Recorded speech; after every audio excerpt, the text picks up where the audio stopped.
Wel, does dim un adnod neu adran gen i y bore yma fel testyn yr hoffwn i agor gyda chi yn hytrach gan fod hi'n Sul y Pasg, fe edrychwn ni ar fwy nag un adnod a adran gyda'n gilydd, a hynny mwyn ateb y cwestiwn sylfaenol, beth yw arwyddocâd yr atgyfodiad I ni?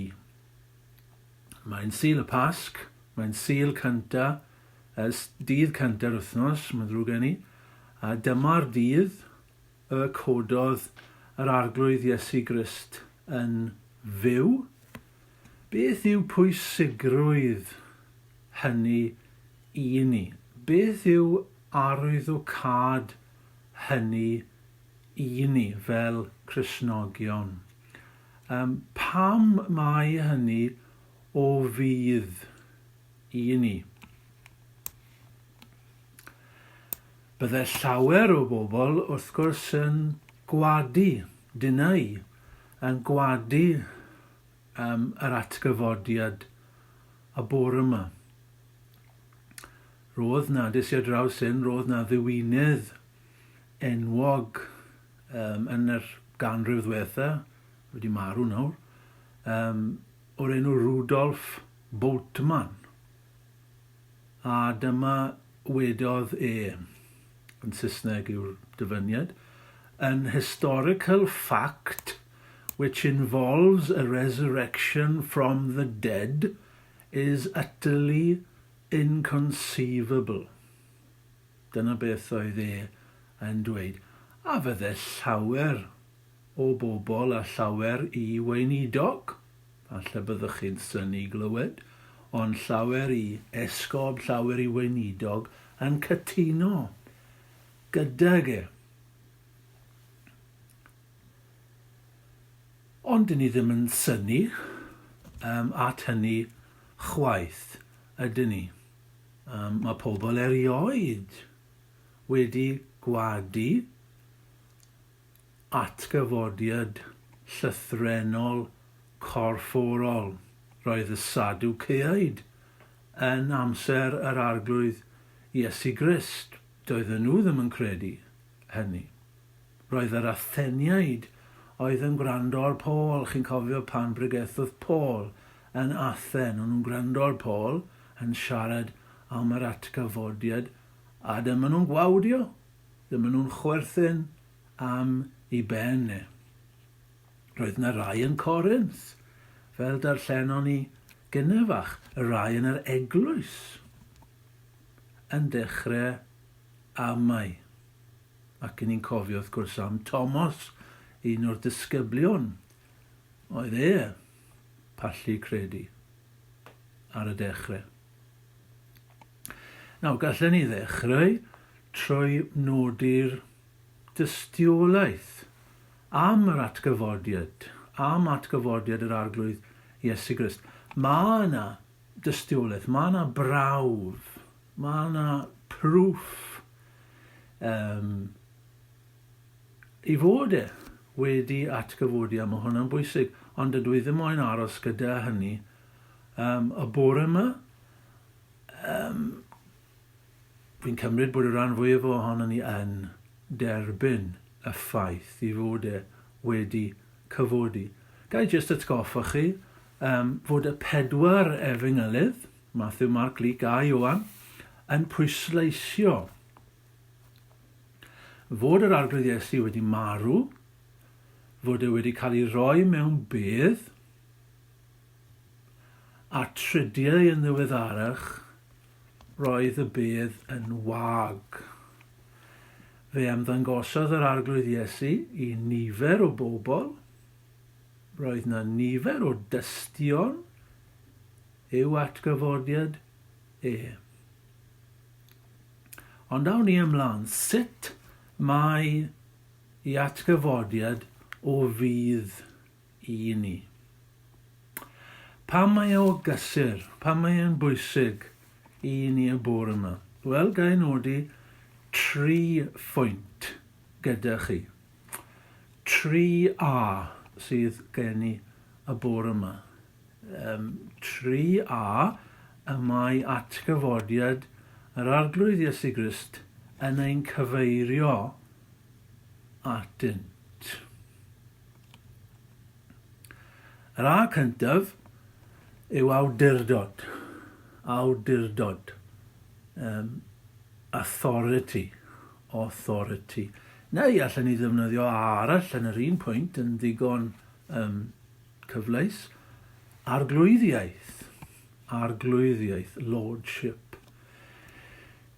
Gai fynd â chi nôl at Ioan penod 2. Ioan, John chapter 2. Nawr, fan hyn, i ni ar ddechrau gweinidogaeth yr Arglwydd Iesu Grist. Chi'n cofio'r hanes, mae'n ymweld â'r deml. A dwi wedi ymweld â'r deml mwy nag unwaith yn ystod ei fywyd, ond dyma fe ar dechrau weinidogaeth cyhoeddus yn ymweld â'r deml. Ac mae'n cael ei gyffroi gan yr hyn mae e'n gweld.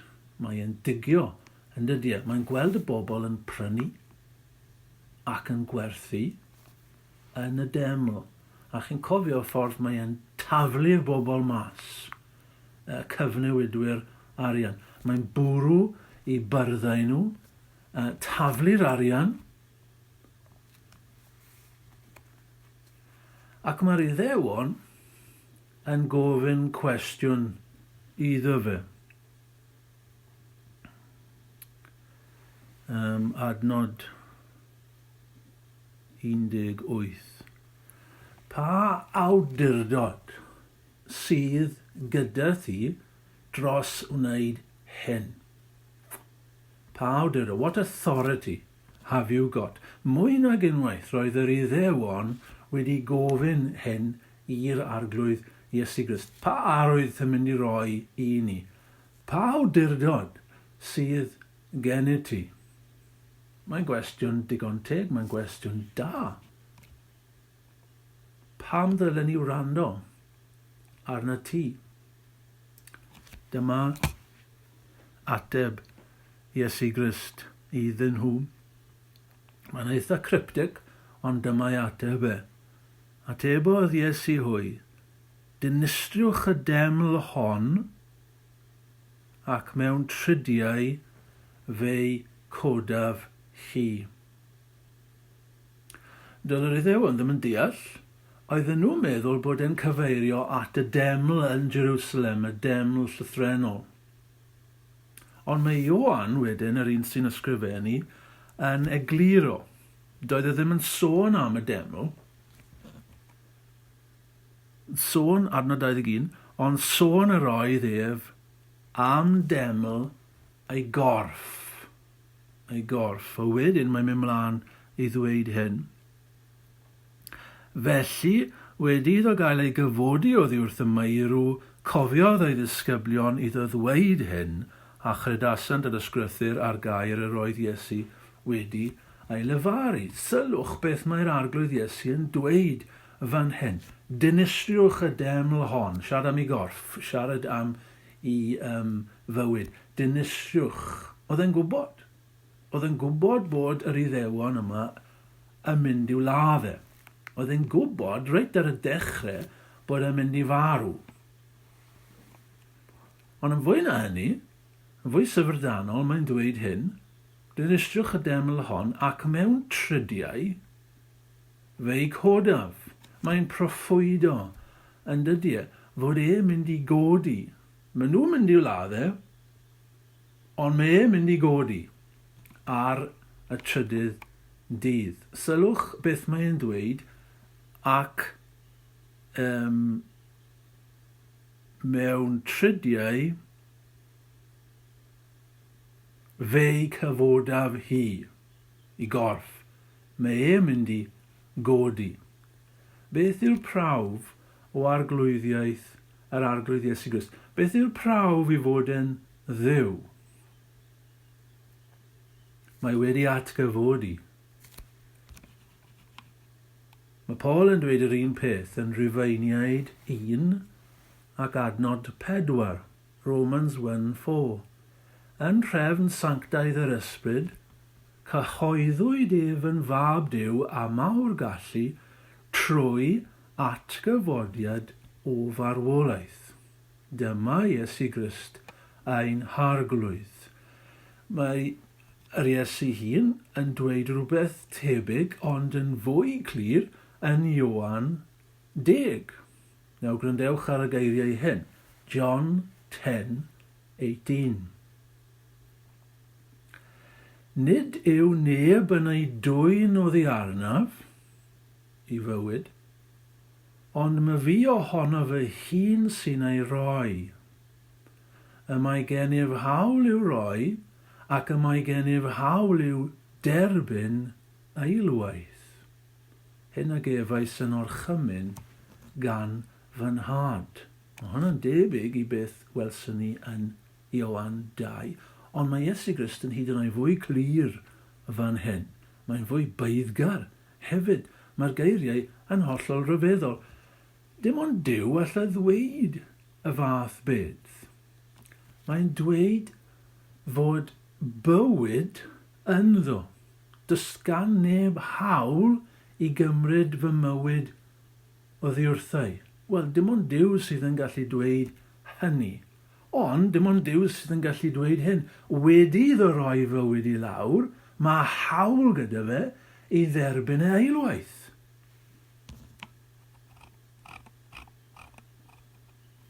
Pam mae'r atgyfodiad yn bwysig? Mae'n profi ni fod Iesu Grist yn dduw. Ydyn ni'n iawn y bore yma i'w addoli Ydyn ni'n iawn y bore yma i'w wrando arno fe? Oes awdurdod ganddo fe? Ydyn ni'n iawn i bwyso arno fe y bore yma? Fe allwn ni amau. Allwn ni. Ni yn amau weithiau. Ond mae'r ffaith iddo fe godi ar y trydydd dydd yn cadarnhau, yn profi, yn bod ni'n iawn y bore yma. I wrando ar y dyn yma ac i bwyso arno fe, oherwydd mae'n dduw. Awdurdod, dyna'r pen cyntaf. Yn ail, achubiaeth. Achubiaeth. Mae hwn yn dod yn agosach at y ni nawr, yn dydy. Sut mae atgyfodiad Iesu Grist o'r meirw o fydd i ni? Pa mae e'n bwysig i ni y bore yma? Wel, yn syml iawn, ffrindiau, oherwydd yr helynt neu'r helbyl i ni ynddo fe. Oherwydd y trwbl i ni ynddo fe. Oherwydd y cyflwr i ni ynddo fe. Oherwydd y perygl i ni mewn. Yn Saesneg byswn ni'n dweud, because of the predicament or the plight that we're in. Oherwydd yr helbyl. Oherwydd y trwbl i ni mewn. Beth yw arwydd y cad y pasg? Beth yw neges y pasg i ni y bore yma yn syml hynny? Mewn trwbl. Mae bywyd yn ddryswch. Mae bywyd yn ddiflas. Mae i fywyd i wai a'i drenu. Pam? Wel, yn syml iawn. Oherwydd marwolaeth. Ac oherwydd pechod. Yn ni'n bechaduriaid. Ac yn ni'n mynd i farw. A gall ddyn ddim datrys y broblem yna. Fe glywch chi bobl yn dweud nawr y dyddiau hyn. Wrth i ni ddod mas gobeithio o'r pandemig. Wrth i ni cael y brechlyn a llai o bobl yn dal yr afiechyd diflas yma Covid. Fe glywch chi bobl yn dweud tipyn nawr yn y newyddion ac ar y cymdeithasau cymdeithasol, cyfryngau cymdeithasol, wel, dyma'n cyfle ni nawr. Dyma'n cyfle ni i adeiladu. Dyma'n cyfle ni symud ymlaen. Dyma'n cyfle ni i gael gwared ar yr holl anghyfiawnder, anhegwch, drygioni sydd yn y byd. Wel, ffrindiau, ni wedi clywed hwnna o'r blaen, yndyn ni? Ni wedi clywed o'r blaen. Dyna beth oedd pobl yn dweud ar ôl y ryfel byd cyntaf. Dyna beth oedd pobl yn dweud ar ôl yr ail ryfel byd. Ond does dim byd wedi newid. A does dim byd yn mynd i newid. Gall ddyn ddim newid. Gall e ddim gwella. Gall e ddim helpu ei hun. Gall e ddim achub ei hun. Ni'n gweld hynny. Mae'r byd mor ddall yn Duw. Gall dyn dim datrys i broblem ei hun. Mae'n bechadur. Mae yn mynd i farw. Ac os mae'n mynd i farw yn ei bechod, mae'n mynd i wynebu barn. Ond mae'r atgyfodiad yn cyhoeddi gobaith, a nid drwy obaith amwys, feg, chi'n bod fel ni'n clywed. Mae rai ni wedi clywed yn barod y bore yma. Just mae'r atgyfodiad yn rhoi gobaith i ni. Wel, nid rhywbeth feg fel na ni'n dweud, rhywbeth amwys, ond rhywbeth clir, pendant. Mae'r atgyfodiad yn cynnig achubiaeth i ni, iachawdwriaeth, salvation. Ac mae'r achubiaeth yn ffrindiau yn rhan anatod o'r atgyfodiad. Sut? Wel, i ddechrau marwolaeth. Marwolaeth. Dyma'n broblem ni'n dyfu, marwolaeth. Wel, mae'r atgyfodiad yn cyhoeddi, mae wedi concro marwolaeth. Ni wedi canu gyda'n gilydd y bore yma.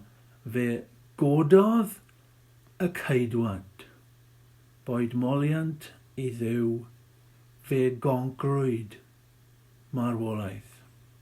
Mae'r Iesu yn fyw.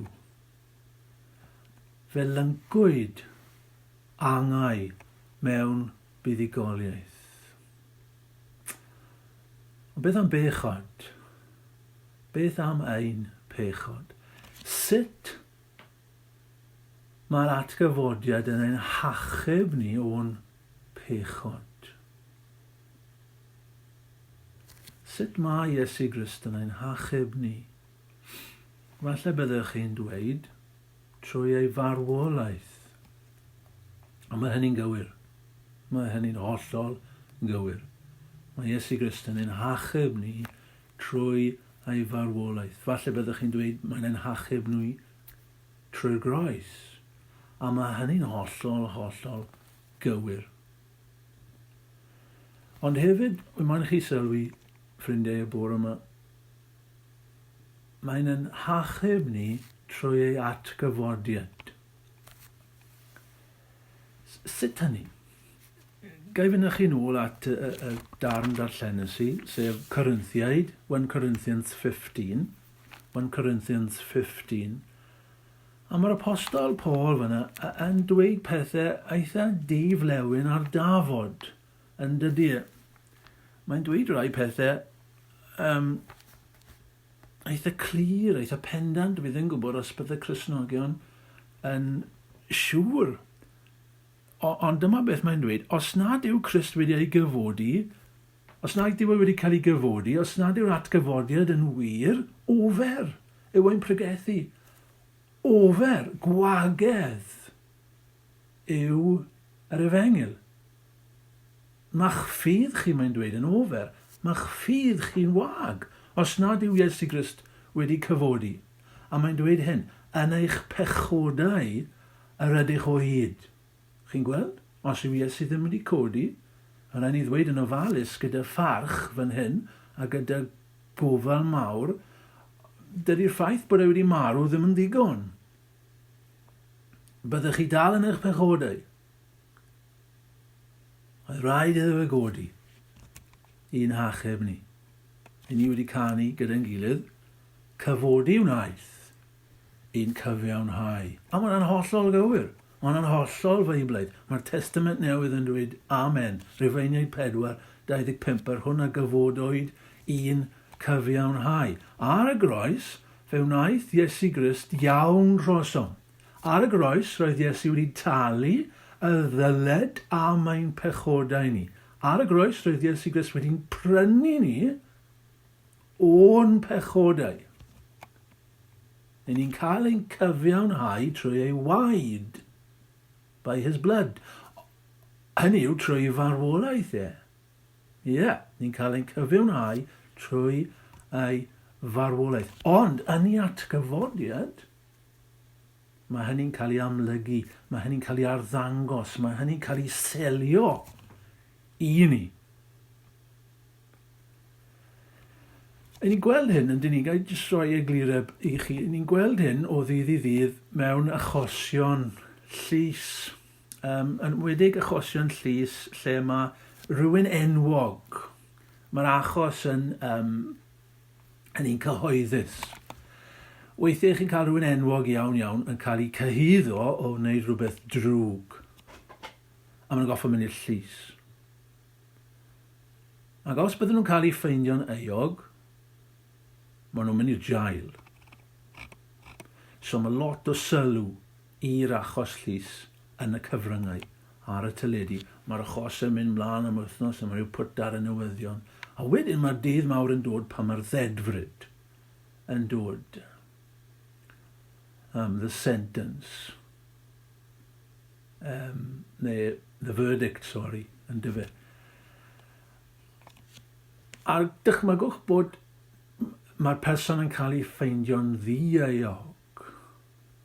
Wel, mae'r camerâu yna yn dyn nhw tu fas i'r llys. A chi'n gweld y person enwog yn dod mas.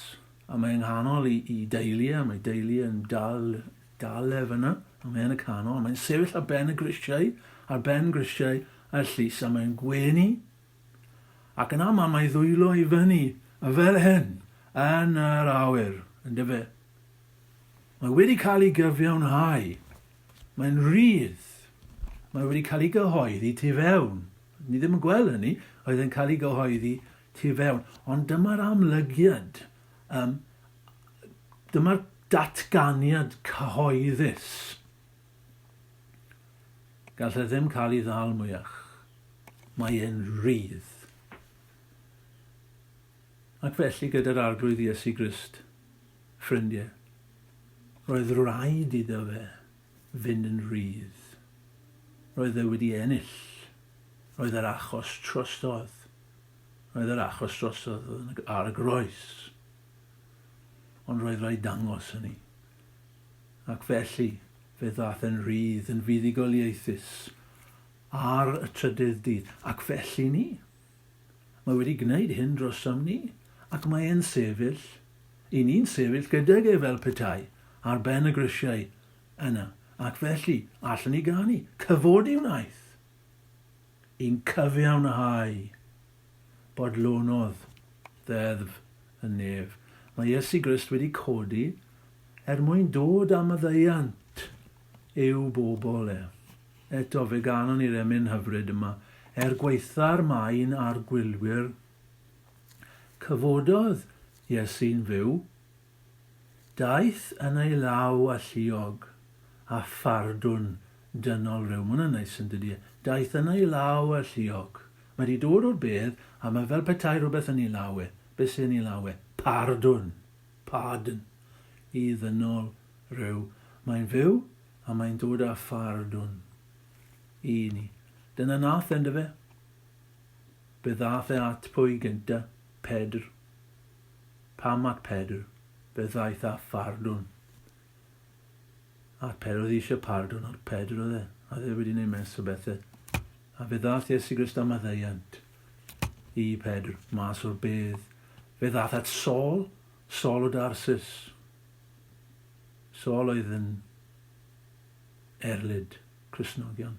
Ond fe ddath ato fe yn dod ar y ffordd i Damascus. A phardwn. Mae'n fyw, ffrindiau. Gall ddod â phardwn. Gall e ddod at y chi a fi y bore yma. Gall e ddod at y ti a phardwn. Oherwydd mae wedi cyfodi. Ond hefyd yn y pwynt yma o achubiaeth. Fe gododd nid yn unig un cyfiawnhau, ond un sancteiddio. Un sancteiddio. Sancteiddhad. Chi'n cofio beth yw sancteiddhad? Sancteiddhad yw tyfiant, growth, adnewyddiad.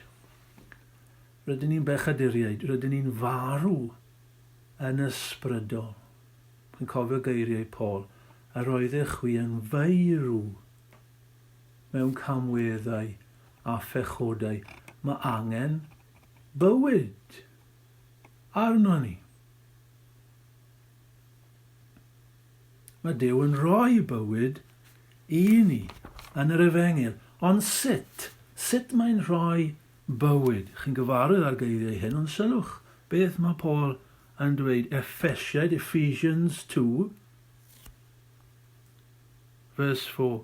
Ond gan mor gyfoethog yw Duw yn ei drigaredd, a chan fod ei gariad tuag ato mor fawn, fe'n gwnaeth ni. Ni oedd yn feirw yn ein camweddau yn fyw gyda Christ. Trwy ras yr ydych wedi eich achub, yng Nghrist, sylwch, fe'ch cyfododd gydag ef. Nawr te, mae hyn yn rhyfedd. Fe'n cyfododd gyda Christ. Chi'n sylwi hynny? Fe gododd Christ ar y trydydd dydd. Mae'r Cristion yn ôl Paul fan hyn, a mewn lleoedd eraill, yn dweud fod Cristion wedi codi gydag e. Fe ddaeth e'n fyw. Mae'r Cristion wedi dod yn fyw gydag e. Mae ynddo fe, mae wedi uno ar arglwydd Iesu Grist. He's united to Christ. Mae cysylltiad Iesu Grist gyda phechod a marwolaeth wedi dod i ben. Mae wedi marw i hynny gyd. Felly'r Cristion. Mae wedi marw i pethau hynny. A mae wedi codi i fywyd newydd. Mae yn Iesu Grist. Gai roi eglureb i chi fan hyn. Yn ystod yr wythnos saith heibio, fe aethon ni fel teulu Craig y Nos. A fe mae'n digwydd, fe welson ni rai sydd yn bresennol y bore yma yna yng Ngwraig y Nos. Yng Ngwraig y Nos mae yna 2 lyn. A fe aethon ni o gwmpas y 2 lyn wrth i ni gerdded y wythnos diwetha. Ac o'n i sylwi oedd un o'r llynoedd yn llawn brogaod, frogs. Ac roedd nhw'n bobman yn y llyn yma, y brogaod yma. Chybod, oeddwn ni'n dechrau cyfri, a wedyn ar ôl tymyn bach, o'n i'n colli trac o faint oedd yna. Oedd e'n llawn. Ac roedd y brogaod yn biach, yn symud o amgylch y lle yn braf, yn fyw yn y llyn. Mae'n ail un yn Craig y Nos, a eithon ni o amgylch y llyn yna hefyd. A chybod beth, oeddwn ni wedi sylwi fod yna frogaod yn yr ail un hefyd. Ond oedd y brogaod yna i gyd wedi marw. Oedden nhw'n wyn, wedi colli lliw a marw. Dwi ddim yn siŵr pam, ond mae'n amlwg fod un o'r llynoedd yn llyn byw, y cyntaf. Ond roedd yr ail un yn farw ac roedd y brygaod rian yma wedi marw yn yr ail lyn. Mae'r Testament Newydd yn dweud, naill ai i ni yn Iesu Grist, neu i ni yn adda. Mae fel y doi lyn. Ni naill ai yn Iesu Grist, neu i ni yn yr ail lyn, adda, neu yn ein pechodau os licwch chi. Ni'n cael ein geni yn adda. Ni'n cael ein geni yn ein pechodau. Ac os ydyn ni yn y hwnnw, rydyn ni'n farw. Sdim ots faint i ni'n neud, sdim ots faint i ni'n symud fel y brygaod drian yna. Fe fyddwn ni'n farw. Ond os ydyn ni yn yr ail lyn, yn Iesu Grist, fe fyddwn ni fyw.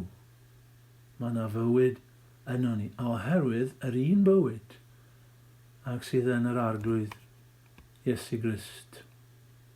Yn adda, y bydd pawb feirw, medd Paul. As in Adam, all die. Even so in Christ shall all be made alive. All sydd ynddo fe, pawb sydd yn Iesu Grist. Yr unig obaith i ni, ffrindiau, yw i fod yn yr arglwydd Iesu Grist, i fod yn y llyn cyntaf yna, yr un sydd â bywyd ynddo fe.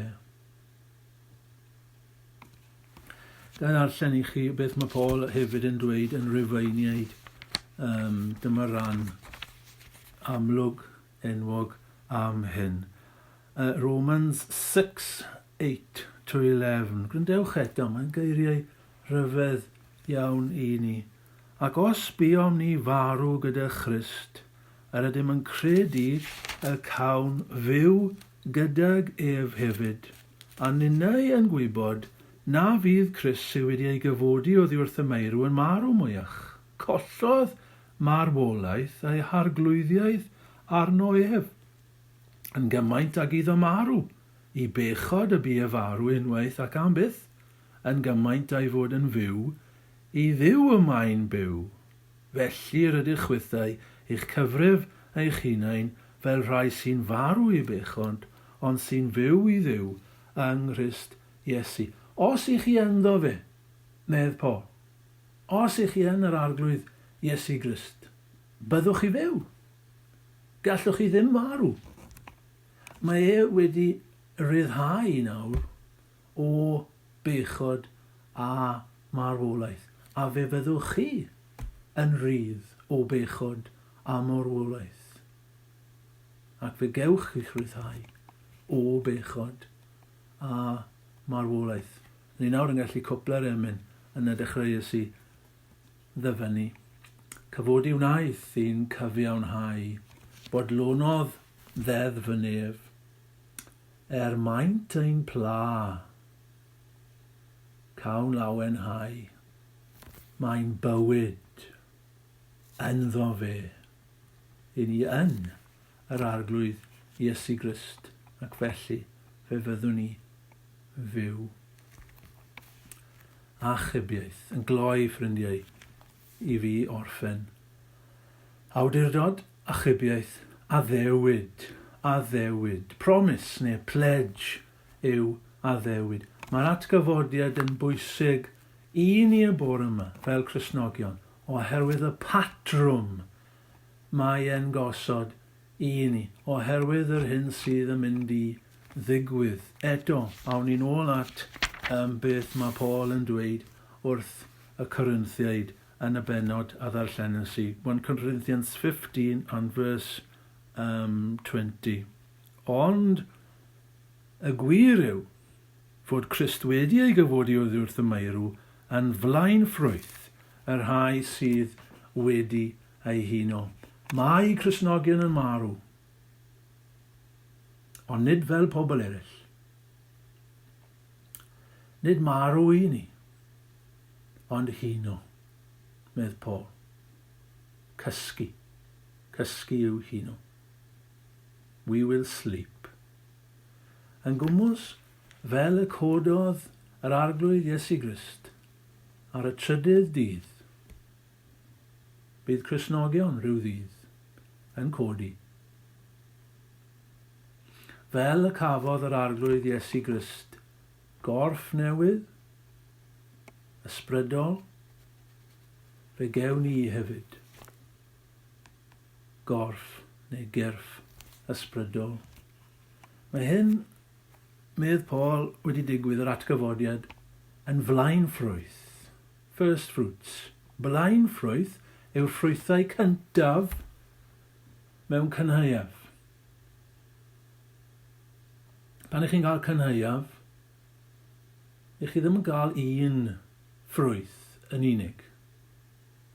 Chi'n cael llawer o ffrwythau. Ond mae'n rhaid bod un yn nhw yn gyntaf. Mae'n rhaid chi gael un cyntaf yn dos e. A pan ych chi'n gweld yr un cyntaf, ych chi'n sicr fod eraill yn mynd i ddod hefyd. Mae'r atgyfodiad o fydd i ni oherwydd mae'n atgoffa ni ein bod ni hefyd yn mynd i godi. Am fod fy Iesu'n fyw, byw hefyd fydd ei saint. Ac emyn arall, ac fy mylurion y bedd, cael weled ef, eton fy ngnawd. Mae sydd cyntaf o'r wythnos, dydd cyntaf o'r wythnos, mae ddrwg gen i. Mae Sul y Pasg. Hwn yw dydd y cododd Crist. Nid yw fe yma, fe a gyfododd. Ydy hynny o fydd i ni y bore yma?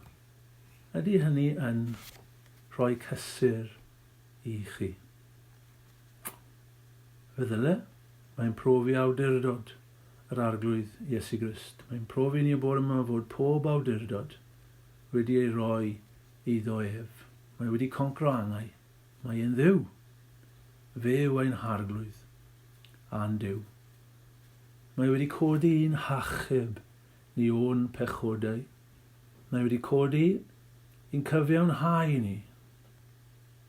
Ac mae wedi codi un bywhau ni hefyd. Ac mae o fydd i ni oherwydd ar addewid sydd ynglwm y fyddwn yna hefyd. Ein roi yn y llwch rhyw ddydd, fe gewn ni godi. Yr hwn sydd yn credu yno fi, iddo farw, a fydd byw. Mwyn ei enw. Amen.